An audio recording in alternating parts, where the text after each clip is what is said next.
Welcome back, guys. Today we're talking about Bitmine, BMNR, a little bit of sbet, BTBT, and Ethereum overall. Here's one of my Ethereum portfolios, and here's my IPO portfolio, which is actually 4,000 cash. It's very less than that because I do have a pending order for the next IPO for me, but that's pretty much cash for buying the dip here. We're going to go over interest rates, how they're going to affect crypto, specifically Ethereum, and compare Ethereum institutional backing, real use cases compared to something like XRP or Bitcoin or Solana. And then, of course, the actual pricing, ETH pricing. We get into preferred and perpetual shares and dilution, and of course all the actually how you guys can keep up with MNAV and how I actually like to time my buys and sells with these basically right here, and we compare it to MicroStrategy as well. So of course, looks like it hasn't been too hot for me. It was doing really well when it was close to 1 MNAV. Let's go over this real quick. We had just crossed my my average, right under my average buy point. So I started loading up. Unfortunately, I don't have a lot of cash in this one, but here I do have cash in case it decides to keep dropping, because right now all of it's just inside of the IPOs right now. So Federal Reserve, let's go over rate cuts really quickly. So there was a huge news today about the rate cut, which is really important if you hold BMNR or Ethereum, actually, because Ethereum and crypto, they thrive. Crypto thrives in low interest rate environments. Basically, what happened is they came out and said the job market is not as unstable, is not as bad, unemployment is not as bad as I thought it was. So right here is the percent chance of a rate cut in October. So basically, this is what's going to price in the market as this thing moves here. So this is how we know what's going to go on in the future. So it was about 92 yesterday and just dropped a little bit, only 7%. Don't worry about it. We are going to get rate cuts in October, basically almost confirmed. That is bullish for the market, of course, even though we're a little downtrend right now. And then, of course, the other thing that's more important right here is December. We're looking at, this is our second rate cut. Almost all the Federal Reserve people said we should get 3 rate cuts. This is why it was at 70% yesterday, dropping all the way to 60. So less uncertainty with December rate cuts. And of course, January going all the way from 50% to all the way to 21.4% on a 25 basis points cuts. So we are most likely only going to get 2 basis cut, and then we're going to be done off from there, either holding, moving back up, but most likely not cutting after that. So that's a big, huge deal for crypto. Hopefully we do get these 2 cuts. Like I said in my last TikTok, we are bullish until at least December 9th, which is the rate cut day. So of course, let's get into BMNR real quick. So BMNR, despite its falling, it is actually not really getting cheaper versus the underlying asset versus Ethereum. So like I said, why is it not getting cheaper? The price is obviously going down. Well, when we look at Bitmine, we have to look at the price of Ethereum, and we have to look at the price of Bitmine itself. Of course, Ethereum is in a really nice place, which is why I was loading up, as you see here, I was loading up on some real Ethereum as well as a Bitmine Ethereum, because Ethereum is still trading, Bitmine is still trading at MNAV. If we look at here, we can see a couple days ago, it was here yesterday. So, and then this is the MNAV. You don't know what MNAV is. This is how much the stock is worth in Ethereum versus the share price. So if you buy it, you're paying like almost double of what it's actually worth. Technically, but then we have fully deployed. This includes stuff like cash, other assets, stuff like that, and also dilution is it's all calculated. If you love this, risk on Bobby does it daily for me. That's how I track the MNAV on here. Basically, you want to buy as things as close to as 1 as possible. The funny thing is, even though we went down today, the price of Bitmine was actually more expensive versus ETH because it didn't fall as much as ETH did. Of course, it was under 8%, which I bought some today. ETH went down as much as 8% today. And then it started rejecting here, I bought some more here, and then now it's just trading even in Bitmine. That means there is still good bullishness into Bitmine, in my opinion, because of this. Of course, 1.43 is actually really similar to what MicroStrategy is taking a tumble. I can tell you exactly why I've not invested in MicroStrategy and why I don't like it compared to these Ethereum treasuries. But if we go back a little bit earlier, we can see this is where you optimally want to buy. In a low MNAV, almost 1 fully deployed, and Ethereum was also at a good price, trading at 4.3, which was at the time optimal entry point for Ethereum. Unfortunately, we did blow past our last, where did it go? You did blow past where we should have stopped at, but luckily we do have another one right down here. Hopefully, don't actually touch that, but hopefully we can get up back to that 4,000 mark. But as right now, we were trying to get right back to we're just hovering straight down there. So Ethereum, long-term bullishness, short-term volatility. Hopefully we don't go into a bear market or recession or even a pullback. Of course, that would be a buying opportunity, but if you don't have enough cash, that could totally destroy you. I'm 50% cash, which is good for me right now, but if you're not cash, that's kind of is really worrisome for you. So let's go into the dilution part. Like I said, I also, if you look at here, I also hold BTBT, Bitco, well, not Bitco. I also hold BTBT and sbet here. So why do I hold BTBT? Of course, if you look back over here, BTBT used to be trading at almost 0.5, a 50%. 50% discount to its stock price. That's because they have owned 75% of the ownership of the data centers, White Fiber. White Fiber IPO'd not that long ago, and they have been doing pretty well until recently. The reason that their NAV has actually increased since then is because White Fiber has, in the last 2 days, actually gone down. It was here basically gone down, I think, almost 20% in the last 2 days. White Fiber, but the market really isn't pricing that in the price of BTBT, at least for now. So it is getting more expensive by the day, but when it was at 0.5, I loved it. And of course, from 2 days ago, I am having a 5% loss as soon as I got in there. And of course, I've been holding sbet. Of course, I trimmed it a while ago, so it's just chilling here at 1 MNAV. The only thing they can really do is stake ETH, which just means they can get a yield for their ETH, but they can't do at the market dilution anymore because they're not trading at a premium there. So the market has obviously chosen a clear winner, Tom Lee and BMNR. So if you're in BMNR, congratulations. If you're just getting an sbet, it's fine. It's probably going to move similar to what ETH is. And ETH, if I was buying something right now, it'd probably be pure ETH or BMNR, because BTBT is just getting more expensive and sbet's trading at 1 right now. I do hold some of it because those are my 3 favorites. Probably wondering why I don't hold some ETH. ETH is basically a staking play and also a little bit of a on-chain, like real-world asset type of play, or they're trying tokenization, which is really cool. But they did file for, you probably heard about, they filed for acquisition where they can actually get acquired by another business, and they're thinking about BMNR. Personally, I don't see why they would do this. I don't think this is going to happen because they're literally trading even right now. Even with the market declining, their NAV is staying steadily at 1. So if they were to buy them, if they did want to buy whatever amount of ETH this company did hold, then that wouldn't be bad, because then they would get their staking business, they would get their other business as well, because they're not a pure ETH play like BTBT. Like in my head a couple weeks ago, I was screaming for basically Tom Lee should have been on his knees trying to buy this, because they don't hold a crazy amount of, it would be enough for them to buy it at a 50% discount and acquire the data center business, but it was probably something they weren't interested in, so a deal was made there. And of course, the only reason you'd really want sbet is for the people on the team, like Joe Lubin. You don't want the people on the team, not the actual price of ETH, which is kind of what ETHzilla is going for. But I don't really see a point in this. I think the more when they filed is for if they do trade under, they would then BMNR would try to acquire them. But then that wouldn't make sense, right? Because why would you wait till you're on the low point?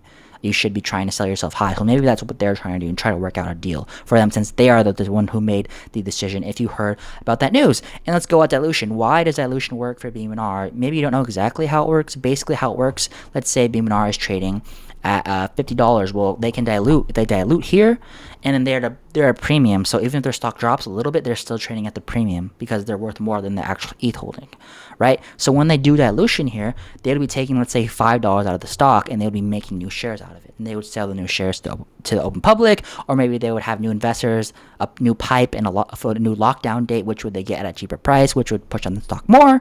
But basically, what they do with dilution isn't even that bad, especially if Bitmine trading at a premium. And what they do is, since they're trading at a premium, the money they get, the thing is that the money the investors put in the stock, the Bitmine gets money back from that too. So they can put that money directly back into Ethereum. That's the point of issuing new shares, so they get the cash. And of course, what do they do in cash? They put it back. Of course, the share price does depreciate, but then the amount of ETH you're getting per share does appreciate. It goes up. So that's how dilution works.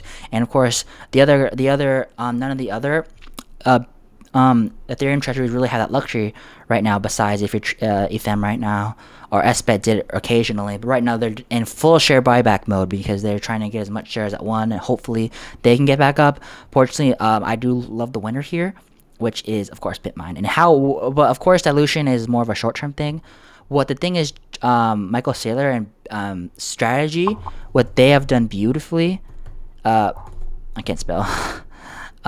what they've done beautifully is how their preferred shares and their preferred shares, where is it? Well, I had preferred shares right here, right? Preferred shares and perpetual shares. Basically, what is this? This is a way for them to get cash in order to buy Bitcoin without diluting shares. So how does that work? It's kind of like in between a debt, a bond, and a common stock. Some of these, there's have 5 different options between like 8 and 10% yields. Basically, what it can have a yield and basically trade even with the stock. And of course, if there's upside, it's going to go up, just like a standard yield max fund or a high income growth fund. But what it's going to do, it's going to limit their downside. Some of them is going to limit their downside, where if if strategy trades under, then they still get that 11%, or maybe they get less, or maybe it just goes to 0 and then don't get anything. But the thing is, 11 to 8% is much higher than you're going to get in a regular bond or high yield, so it's kind of worth it for them. Another thing they can do is lock in the 10%, and they can actually have it if strategy does amazing, then they can convert it right into stock, which would then they don't owe them anything anymore, basically. They're just holding the stock instead of the preferred shares, but basically they never dilute out of it. It's just like a bond or a debt that never expires, because they're always getting interest, or they're getting something out of it, or it's just no downside risk, which is why somebody that would like yield max or like incomes that also likes MicroStrategy would want to do this, because obviously the idea is MicroStrategy goes up more than Bitcoin, and for when they're punching it was doing amazing. Right now, MicroStrategy is trading at a 1.4 MNAV, and here's exactly why I don't like the stock. It doesn't matter if they buy more Bitcoin; they're so large. See, they probably hold at least $70 billion. They hold $70 billion of Bitcoin, probably less now since it's gone down. But I love Bitcoin, by the way. But the thing is, they hold so much Bitcoin, and their MNAV of 1.4 doesn't seem like a lot. But since they're so large, that is a huge gap. And even if they bought more Bitcoin, it wouldn't make a significant difference to their actual stock. So compared to like if Bitmine or someone else that's way smaller, even sbet that's really, really small, BTBT, they did dilution or whatever, or they did preferred shares and they bought more Ethereum, that would make a huge impact into their stock. So yes, this thing has won in the past, it has done amazing, it has ran through, but I think there's personally better options. I personally like Ethereum now too, just fundamentally wise, as well as Bitcoin, because Bitcoin's still amazing. The reason why Bitcoin is better than gold or better than other things is because gold is already inside treasuries, especially with governments buying it. Bitcoin is faster version of it it's basically a digital version of gold, and basically all the governments, all the people that want to buy it haven't bought it yet. And as long as they're taking it in, they're taking a Bitcoin, the price appreciates as a store of value, basically. But the thing is, they need to come up with something new, or they're going to keep, their MNAV's going to keep depreciating until it's going to find this like locked in point, where maybe it's right now. It did take a little tumble yesterday, so it might be trading around this point for a very, very long time, even if Bitcoin does go up, in my opinion. So of course, I was really hoping for another one of these really close to MNAV, which I was loading up. As you see, the price was at 45. So even though it has gone up and gone down, we're still up a little bit. So the thing is, like a second thing, you also, besides the MNAV, you also want to look at Ethereum price. Ethereum is at an amazing price. The thing is, there's a potential to go lower here. Like I said, the last stop we had was at 4,000. Hopefully, you can find its way back up there, but then the next stop is probably around where it is right now, or even a little lower. Don't see this thing going lower than whatever this is right here, 3.2 basically. But the thing is, that's very, very, very minimum. Personally, if this thing overshoots that and goes down even more, basically I'm saying I'm selling everything I freaking own to go into Bitmine or pure ETH, depending on depending on it. So yeah, because I don't think. The thing is, if Ethereum starts overselling more, then the investors will start panicking and they will oversell this thing. But right now, the ones who oversold it are basically all out, and it's more the long-term holders right now. So that's really nice to see. And the real reason why ETH and like XRP and these things actually tanked was because the longs of leverage, they totally got shot out. Once this thing took a little tank right here, it totally blew all the longs, because this is probably exactly the point they were in. And then once they're back out right here, it totally blew right past it, and all the longs totally got liquidated, basically. So that's one of the reasons mine went down. And there's market manipulations. You can't exactly know why it can go down. All you can do is pick an asset or pick a stock that you know is going to do good in the long term and hold it for a very decent amount of time. And a little different because of this, because we have to look at MNAV here, right? So of course, like I said, we have preferred shares. Just like that, if you were to hold this, you'd be having 11% over the past year plus the yield, and maybe convert that into common stock. So win for them. And of course, MicroStrategy, of course, over the last year has gone up 90%. So of course they win because they got money cheaper than the actual share price. So they didn't give shares, so the customer didn't get the exact same gains, but they got a safer amount of gains with a maximum loss, which is basically nothing. So of course that sounds amazing for anybody, right? Wouldn't that sound amazing? So that's something, since Bitmine essentially, Tom Lee is essentially taking this their strategies from Michael Saylor. I wouldn't be surprised if they soon start to implement that into one of their strategies. Of course, now let's compare Ethereum's to XRP, of course. So, of course, unfortunately, Ethereum hasn't really getting its love. It has recently. Of course, stablecoin adoption has really gone up in the price. I don't have exact chart here, but the stablecoin adoption, the chart has actually boomed. BTC to ETH isn't looking that good right now. But honestly, I think the RSI on Ethereum is pretty much at a low right now, so I'm pretty sure it should pop back up. I don't day trade, so I don't have the exact chart right here, but from what I was looking at. But basically, why I don't like XRP, it's basically overbought, basically. I know ETH has ran a lot, and I'm really disappointed I did miss it. But if you were to get in Bitmine when ETH actually ran, then you actually wouldn't have made that much because it was already at such a high MNAV. That's why I had to look at Ethereum price and MNAV. Right now, MNAV is okay. It's not the worst, not that good at best, but the price of ETH is where you're going to be buying in. So I'm like, okay, about more. If this thing continues to tank, maybe if BMNR actually the MNAV starts trading up, maybe ETH goes down, this thing goes to 5.6, maybe I'll acquire more Ethereum. Straight Ethereum right here. So if you're going to acquire straight Ethereum, then you would go into ETH. What is this? Search this up in your, if you're going to buy pure Ethereum and you don't have a cold wallet or you have Robinhood or something like that, the thing is Robinhood's going to charge you 0.85% per exchange, per buy, per sell on Ethereum or any crypto. It's such a scam with the fees they do. Basically, what these large firms can do, they can either buy straight Ethereum or buy such a large quantity. They don't pay basically any fees. And this Ethereum mini shares, it's grayscale mini shares. Basically, what it's going to get you is you can 0.15, and that's not when you buy it. That's for the whole year. If you buy this, you won't pay anything in fees. When you hold it for a year, the 0.15 will automatically get taken out of the gains. So whatever 0.15 is divided by 365 is what it takes out of it per day. So that's basically really nice. So you don't have to worry about fees or anything like that. And you can do it in the Roth IRA as well. You see my Roth right here. So yeah, so now we go into that. Let's go why I don't like XRP as much as Ethereum personally. If you're a Bitmine holder, of course, you're looking for some bullish opinions, so I'm just going to give you one. Well, basically, how XRP works is, of course, you have foreign, because if you look crypto anywhere, you're going to see XRP. It's a hot thing now. A lot of people who buy it don't really know what it is or take advice from somebody else. Honestly, XRP is doing good in the short term, regardless if I don't like it or not, because the hype is there.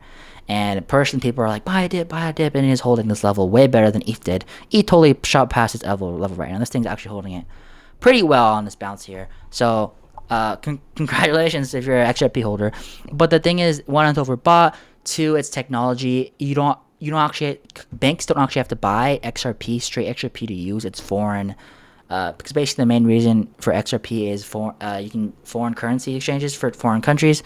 So basically, when you have money you want to give like China or whatever, but maybe a country is going to swap, I've totally forgot the word, but that's basically what it's used for. And of course, whenever you make a transaction with it, there's a burning feature because Bitcoin has a set number of Bitcoin, XRP and Ethereum don't. Ethereum burns like 3 times as much as XRP, so that means when you make a stable coin or use Ethereum, you actually burn it more. And of course, you have the institutional action by Ethereum, not XRP, and of course you have Project Crypto, which is basically moving the stock market onto the blockchain. And of course, the number one thing with that would be Ethereum, of course. So these are all long-term plays. They're not gonna happen right now, but the thing is, long-term, Ethereum has a lot more bullish signs long-term, and XRP unfortunately has a lot more short-term bullish signs, of course. But I think Ethereum can ultimately win. And even if you're holding Bitcoin, if you're holding ETH, if you're holding XRP, don't just go out and sell everything for Ethereum. Like, hey, maybe this guy said I like Ethereum, buy BMNR, buy Ethereum, but diversify a small proportion. And if you're an Ethereum holder and like XRP, don't sell your Ethereum by XRP. Just buy a tiny bit to just diversify, right? Diversification wins. Even though I'm holding straight Ethereum, holding Ethereum, Solana, and I'm holding Bitcoin right now. So project cryptos right here, and also you have like the Clarity Act coming soon. Basically, what the Clarity Act is, it's gonna make all basically the larger cryptos, even some of the smaller ones, basically be a commodity, non-security. If you're a commodity, that means that a commodity has less regulations than a security, basically. So you want to be a commodity. Basically, it's pro-crypto regulations, and of course, you have a red Trump office for at least the next couple of years. So that's really good for crypto. Trump passed like 5 pro-crypto regulations. You guys have the Genius Act, which basically had every stablecoin backed by $1, because before stablecoins would crash because they weren't backed dollar by dollar. But now you have every stablecoin needs to be backed. It says it regulation. Every stablecoin needs to be backed by $1, a U.S. dollar or a U.S. government backed dollar. So the government can do it, or the company can do it. Basically, bullish for crypto. And then you have crypto and 401ks. Basically, only crypto. And it's gonna happen in the future with every only crypto that can go in 401ks is going to be, as of right now, ETH and Bitcoin, because they have a spot. You need to have a spot past ETF. I know XRP is coming with a bunch of ETFs, but if you don't have a spot ETF, you can't get into 401ks, because the spot is a regulatory passing one, the only main one you really need to get in here, and the only 2 stable ones that can really make the jump of being safe in a long-term viable asset or a commodity going into a 401k. Because, and the thing is, it will just push up volume, supply and demand. 401k, basically someone goes in a fund. I have a 401k, you pick a fund, it goes in there and does its thing, and it don't do anything. It buys over time from your paycheck. So eventually, if Bitcoin and Ethereum get in there, maybe eventually these ETFs like XRP or Solana, I think that's a long shot, but eventually they get in there and then they just buy it over time right now. So of course there's that. And then, of course, there's actual use cases for Ethereum. I don't know if this is going to come up for me. I might not switch it up. But basically, Ethereum is the number 1 player for stablecoins. 50% of all stablecoins right now are made in Ethereum. But the thing is, you also have this little thing called Solana. Solana. Here is the basically bull and bear thesis. No one's really going to tell you this if you're a straight Ethereum holder, but I'm going to give you both sides of the Solana versus Ethereum in the layer 1 debate. So the thing is, Ethereum is slower, and Solana is faster, but then Ethereum is more reliable. Tom Lee said it's reliable, and they said Wall Street institutions, the government, they want something that won't have any that has 0 downtime, because in 2013 Solana went down for 24 hours. Don't ask me the exact reason why. Maybe it was too fast, something to do with it, but it went to 0, and then no one could trade it for 24 hours. And of course, after or during that, this basically tanked. So imagine stablecoins are basically the future version of the US dollar, or a real world asset on Solana basically goes down, and then totally crash the economy eventually. Or maybe if it's a smaller player, it would crash something, right? Terrible stuff. But then Ethereum's slower, but it's more reliable. It's also larger. That's why more stablecoins are on it. And Tom Lee is saying new technology. I can't hit on exactly what new technology, but we make things over time. Started in the caveman era with the fire on the wheel, and now we have ChatGPT or whatever. So we make things over time. And in the last 5 years, you can see this bull market. We have been making massive investments in AI and more technology. Ethereum is getting faster with the help of layer 2s, with the help of more layer 1s. Ethereum is getting faster and cheaper. But that means Solana is actually getting safer for the downtime. How much safer is it getting? It hasn't gone down since a long time ago, 2013 or whatever year it was, 2000 something. I have no idea, but it was sometimes in the past. Solana is getting safer. So big companies are, I think USDT, one of those big ones is on Solana. Bullish uses Solana. Bullish uses Solana. Circle stock, who does stablecoins, they're on Solana. A lot of Solana. And the thing is, there's the case for Solana has a small market share of the stablecoins right now. Mostly it's on Ethereum and Tron. So the thing is, here's the 2 bull cases. Solana is such a small space in the stablecoin business that if it grows its market share, it would be by 2 times, 3 times, 4 times. So even if it's still small after that, it would still jump massively. And if the space largely grows, they're still growing largely compared to actual market share. They're half. Versus Ethereum, who has a 15% ownership over the stablecoin market. Even if they hold that, grow that, or it goes down a little bit, the overall stablecoin market is growing. So since they're the main winner, the main player in the stablecoin market, they're going to do well. And they're most reliable, they're going to do well. So those are 2 bull or bear cases. XRP has nothing to do with tokenization. And That's why I only hold Solana and I only hold Ethereum. And of course, I hold Bitcoin as a store of value. Those are the main things I want to get over. And of course, like I said, I time my buys with MNAV and of course Ethereum price. If this thing does go lower, of course we'll be loading up. Of course, over time, of course, even though it was at 8, I probably should have bought a little bit more, but it's okay because most likely it's probably going to keep trending down tomorrow because that is how momentum goes. When will it stop going down? I don't know. Hopefully it stops at least one of these lines and bounces back up. There's two things that could really happen. A pullback and a bounce back. The pullback hasn't really been seen. We've seen 2 consecutive 50% losses. 0.5% losses in the S&P 500 back to back, and over the week we're trading even. That people are making a bigger deal than it is. Oh my goodness, we're going down 2 days in a row. But the thing is, volatility happens all the time: up, down, up, down, up, down, up, down, up, down, up, down. That's generally how it goes. And hopefully, we'll see a little bit of it back up. Hopefully, these interest rates do get cut. Like I said, interest rates are going to get cut in October. I'm pretty certain. And to the fact that I might actually gamble and do like the 85-15 odds, $100, that's plus $15. And then the December ones, which I'm I was pretty sure, even though it was 75% chance, I was pretty sure that this was going to get cut. Unfortunately, it's looking less likely. I still think it is going to get cut since most people do think it's going to get cut.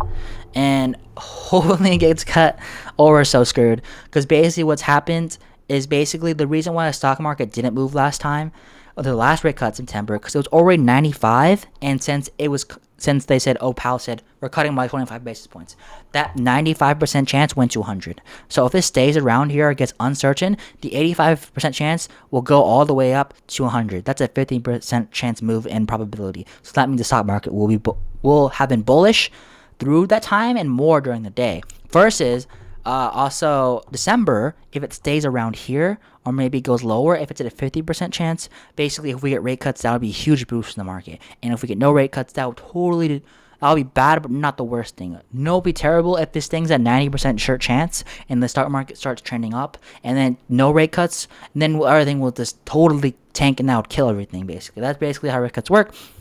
Like I said, you can look at rate cuts percent chance, rate cut chances, and of course CME's it's a Fed rate CME. We need to look for that. And of course, if you're wondering about MNAV, the most accurate updated MNAV every single day. Of course, there's not new updates every day, but he uses the last available information about the updated shares and goes into with the new price, assuming they didn't make any changes because you can't know for sure. And he does the calculations. And let's say tomorrow there was an announcement and BMNR didn't move anything. Well, then of course it'll be updated in the MNAV. They have MNAV for every single Ethereum one. There's things for Solana, but the thing is, at Ricky at Risk on Bobby right here. I got him from Tanner Invest, so shout out to him as well. And hopefully you guys have a nice day. Hopefully us Bitmine, whatever, and anybody, if you're XRP, if you're Ethereum, if you're treasury, if you're a general stock market holder, it doesn't really matter who you are. You're hoping for a bullish sentiment inside of crypto or inside of stocks, inside of literally anything. My main holdings are actually large cap stocks. I just got in the Bitmine because I love Ethereum, so I want to try it now and hopefully to make a quick little 2x. I know, it's kind of unrealistic from my end here, alright? But as the video, hopefully we do bounce back, little pullback, maybe it might happen. Recession, I don't think so. If we do, we're screwed. Well, I'm not going to screw it. I'll definitely lose at least 50% of this portfolio. But in the long run, you keep holding on to good assets like Ethereum with actually good backing and good realistic standpoints.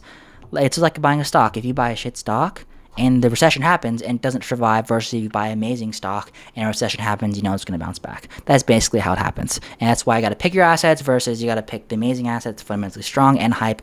Take that all in consideration. I'll see you guys next time. That's my Bitmine overview of Ethereum treasuries and also IPO videos soon to come.